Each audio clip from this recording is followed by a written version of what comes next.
Hello, this is Opera Unbound, a podcast that breaks the barriers between opera singers and the audience. We will cover the process, challenges, stereotypes, and inspirations associated with opera. If you like the content that we're putting out and you'd love to see more, make sure you subscribe to our channel as well as share it with all your friends.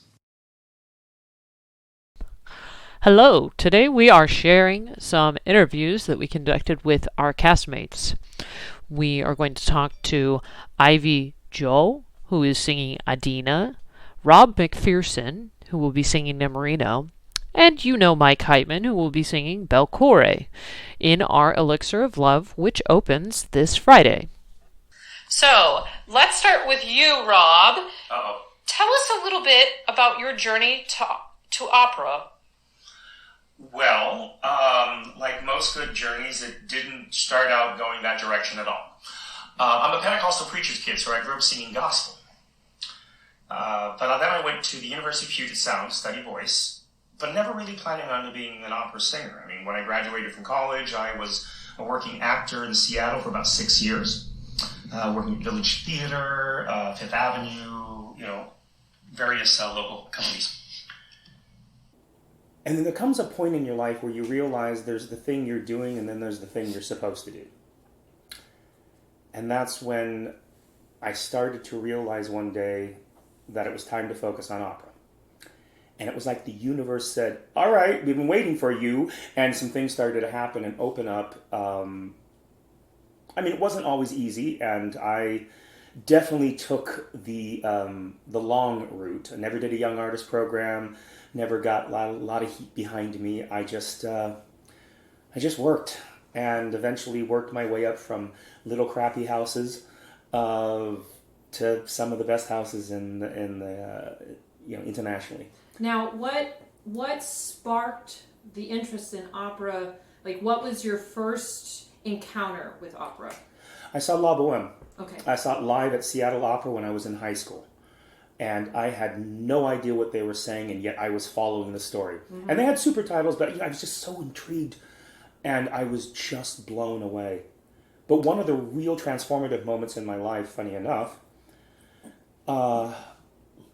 was singing Una furtiva lagrima for the first time when I was in college.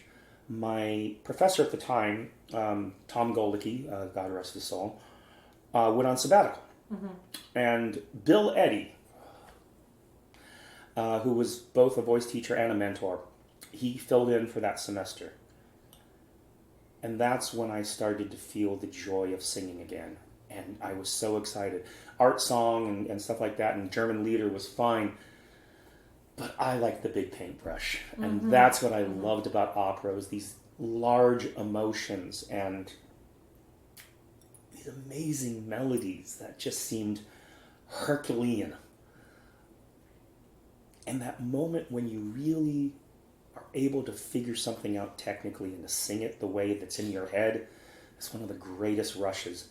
And that was kind of what I did for most of my career, singing very technically challenging music, because I kind of liked that rush. Absolutely. So, yeah. And, and then things changed a bit. COVID hit and recreating myself a little bit and finding what that next rush is. And right now that's making people laugh. And you do it so fabulously. Well, the Drunken Tenor has become an outlet and a business during COVID. So you'll see much more of that. Yes. He's got another show coming up.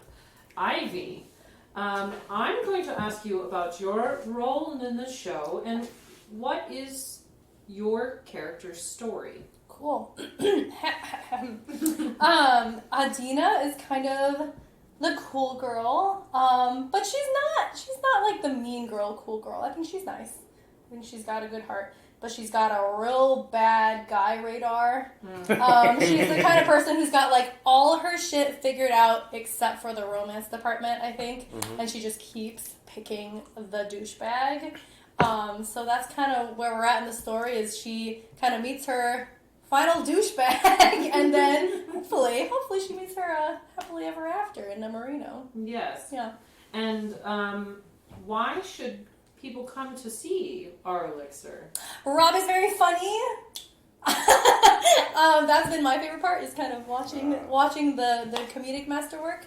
Yeah, I mean, it's great music, and it's going to be more relatable than going to... I mean, I love Elixir on a big stage. I hope you went to see it at Seattle Opera a few weeks ago. But this is a very different adaptation. It's a little more close to home.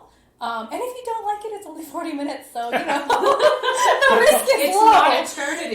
Yeah, But it's exactly. it's also a chance to see voices up front, close and live. That's true. right. Because that's one of the things is like, throughout our life, everything is, coming through speakers or headphones. It's digital, it's downloadable, Yes. it's auto-tuned. It's, we've kind of lost the human voice. Mm-hmm. And there is nothing like being in a space and actually feeling sound waves. Oh, absolutely. And that's one of the cool things about being able to do this in a smaller venue, is to have that immediacy with the audience. Yes. You'll all be in what I call the splash zone, where the singers... Well, and the other thing too, Get some ponchos. it's kind of going off of what Rob is saying. The reason why, because in case you're unaware, I was the one who wrote the libretto for this. So if you hate it, it's his fault. Yeah, it's total. you come at me, brah. Send him Send me. Yes, I want all of it. No, but like when I write these things, there's many reasons why I think they're so beneficial, and we've talked about that ad nauseum on the podcast. But one of the big ones is that relates to both the singer and the audience is that we can't hide.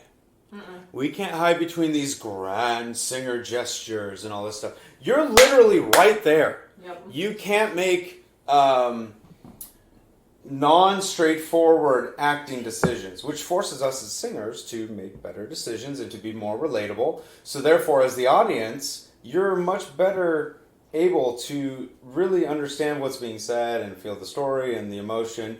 And as Rob's saying, feel those voices like right there. You just don't, like, I have been to many, many performances, Seattle Opera, the Met, all this stuff, and those are great in their own category. But there is nothing like having someone right in front of you. Yeah, the intimacy is very special. It's so incredible, and that's one of the reasons why I love doing stuff like this.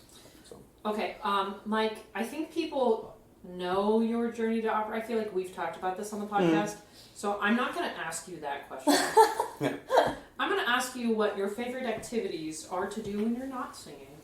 Well, even though it may not look like it, I do love to work out. I also really enjoy actually road trips, and not because I like going a particular place, but I love just driving around and noticing things. And then thinking about the questions that come to mind. I used to live in Idaho for a really long time. 2 different places. One kind of near the Tetons and like Yellowstone. And then also northern Idaho. And when I would, like on the weekend, I would go and just drive around and you would see this different landscape and you're like, what do these people do? Like really? If you're not a farmer and you're not working for the school district, what are you doing? So then you get into the minds of like, well, how do people think? And so it's really interesting to me to go on these road trips and think about people, which then informs how you write things. Because there are not people like me, or you potentially. It's like earlier today I had a rehearsal for another show that I wrote. It's basically the Cinderella story. And it's just interesting talking with the people in the cast about these people who are in it. Because I'm doing it as like The Bachelor. Like I'm not like these online, people that we see on TikTok and stuff like that. But like seeing them relate to those people that we are not. And I think that that's one of the wonderful but also challenging things about us as artists is we have to do that, whether we agree with the person or not. And so I like going on road trips and meeting people and thinking about how the world works. That doesn't make me deep, by the way. I'm a very like... Oh, we know you. Yeah. Just in case there's someone out there. Yeah. Just in case there was any like...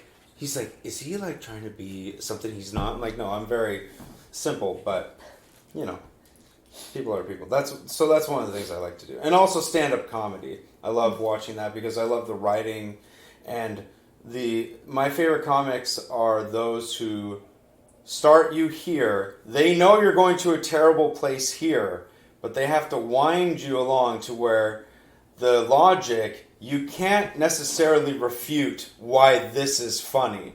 You can maybe not agree with it, but you can at least follow their logic. And sometimes it's really a messed up journey, but it's a very fun process. I don't know if are you like that, Rob, too, with when you listen to stand up, and because you do stand up now, right? Well, it's like what do you like to do on the side? And it's not quite the side because it's actually become part of. Well, it's become part of the Drunken Tenor. I've upped the amount of stand-up content that I interact with the audience on. But doing open mics and doing comedy gigs and features and stuff like that, I've done a couple of the clubs around town. It is a very different animal. One of the things with singing, we get to a point sometimes where it's like you make a mistake and 5 pages have gone by and you're still thinking about the high C that you cracked. Yep. The great thing about comedy is when a joke doesn't fall, you have to go on to the next one. You can't think about what didn't work. You can dissect the body afterwards when you look at the video because I record everything. But there's this immediacy that you're in the moment, and what I do for stand-up is a little different because I also use music, and not every comedian does that. So, I get some comedians looking at me like going, oh, this is really cool and fresh, and people going, when did the cast of Glee show up? So it's an interesting to feel like, one of these things is not like the other. But I love either it works or it doesn't. Yes. And an audience lets you know very quickly they laugh or they don't. But sometimes even not laughing, it's still, if you know what you're doing, you can still recover from a non-laugh. Yeah, absolutely. Do you also feel sometimes when you write things, some of the jokes are not that they're necessarily only for you, but like perhaps you and maybe only a few people will really understand how funny that actual thing is? I will throw in maybe a few comic Easter eggs. Okay. The majority of what I do is if somebody knows a lot about classical music, there is a level of comedy that they will find in a Drunken Tenor show.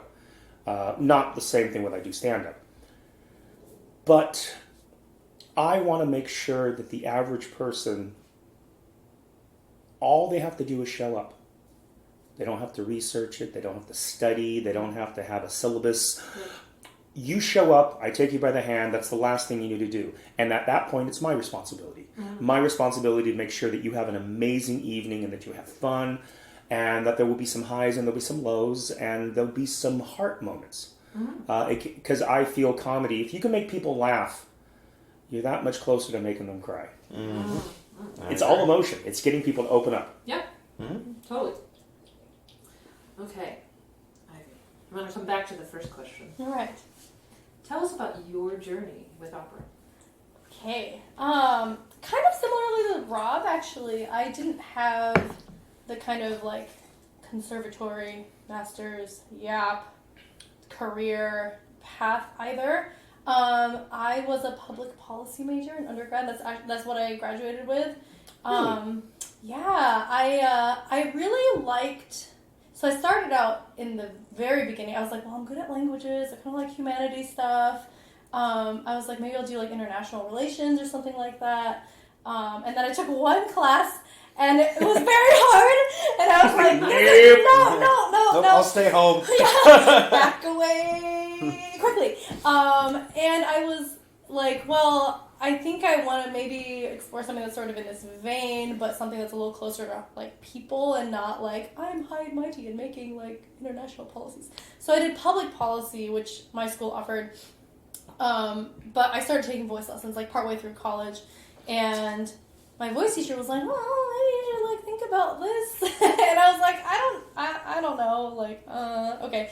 But I ended up, so I took voice lessons for like the latter 2 years of my college degree, and I did like opera workshop, and I went to a school that was like wonderful, but didn't have just enough people to do like a full opera program. So we did opera workshop, and it was great.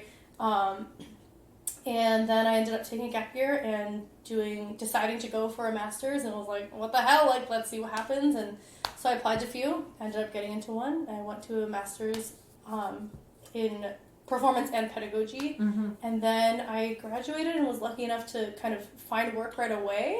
So that was, I mean, I feel like, they always say it's like a mixture of luck and preparation, right? Like, you have to, like, prepare yourself to be ready for, like, when the opportunity comes to you. Yes. And you also have to be, like, really freaking lucky, because it is hard to make it in opera, and sometimes it is no fault of your own, So it kind of, like, converged for me. So I started out doing a lot of outreach work. And I still do some outreach work, and it's great, and it's important, and it's fun working with kids. So I got a job right out of school working with Portland Opera, doing outreach with them. And they have, like, an amazing flagship program that goes all over kind of the Northwest.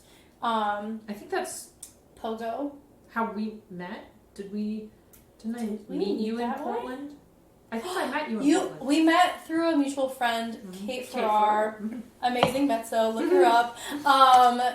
She was doing the Portland Opera Resident Artist Program. Yes. And so I was there at that same time, but doing the what's called Pogo Portland Opera to Go. So I did Pogo for a few seasons. It was a great way to, like, kind of get to know the Northwest and see, like, go to areas where you wouldn't normally go.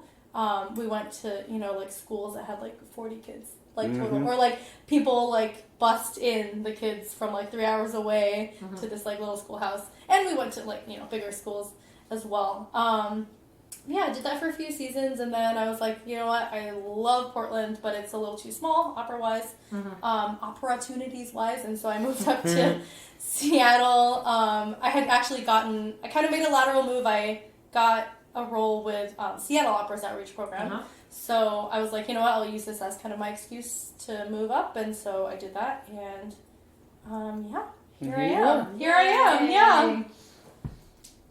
Back to Rob. Uh-oh. What is your musical guilty pleasure? Oh. Well, okay, it's kind of two things. Now, if I'm just going to, like, listen to something, I loves me some ABBA.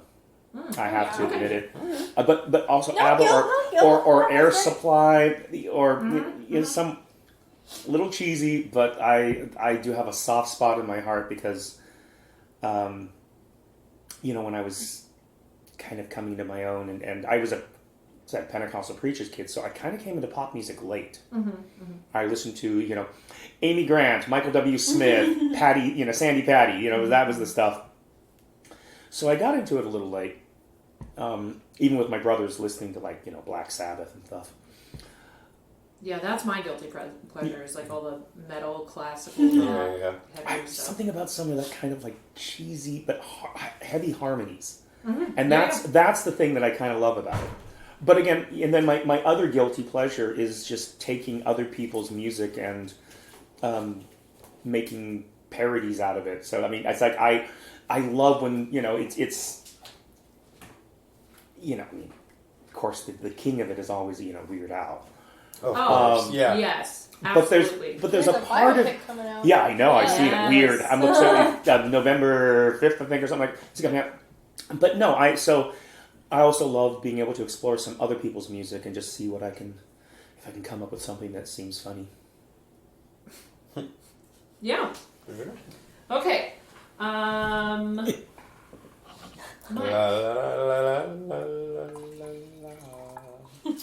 talk about Bel You thought it was just a prop.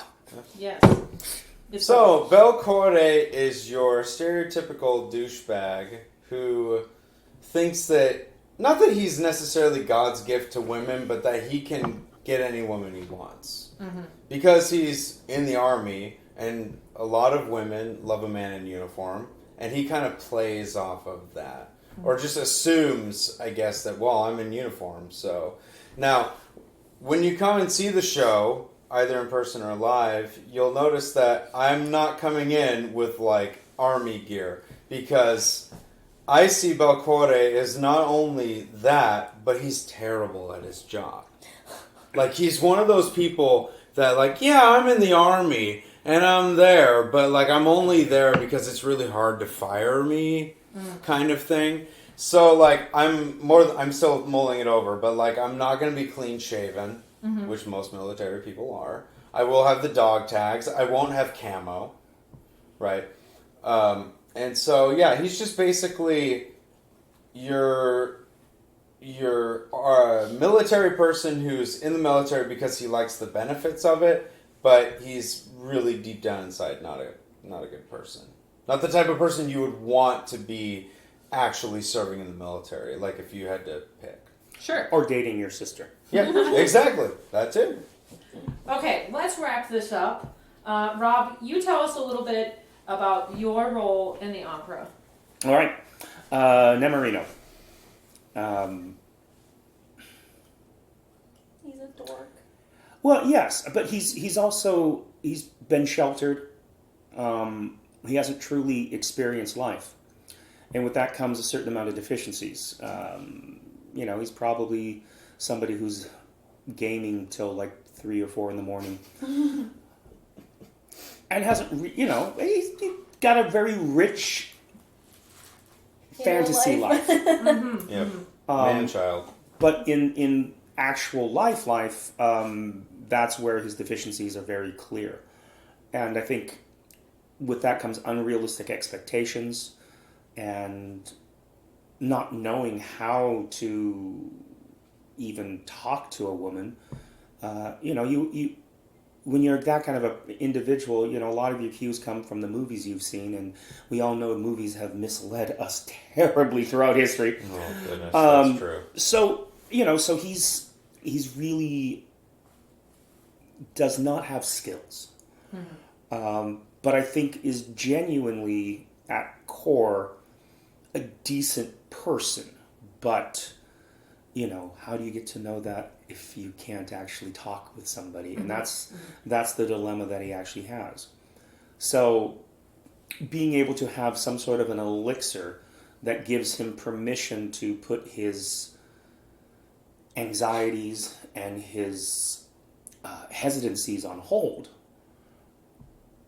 is the reason he's actually able to talk to Adina, and they start something. And even though, he's probably at first glance not the greatest thing that she's ever gone for, and definitely not the type that she has gone for before, I think by the end she sees that there is a decent man there, but probably like in a fixer-upper sort of way. Yeah. Well, thank you everyone for joining us for our little interviews with our cast members. Again, we have Ivy, who's doing Adina, Rob as Nemorino, Mike as Belcore, and me behind the screen. I'm doing Dolkamara. You've heard us talking about the Elixir of Love show coming up the 16th, the 18th, and the 24th. I would go ahead and reserve your tickets because for some of these performances, they are starting to fill up and there's not many spots left. So they're hot. Thank you for joining us, and we'll see you later. Bye. Bye. Hope to see you soon. Thanks for listening to this podcast episode. For more information about the podcast or for extras, check out our Patreon page, www.patreon.com/operaunbound. Ciao.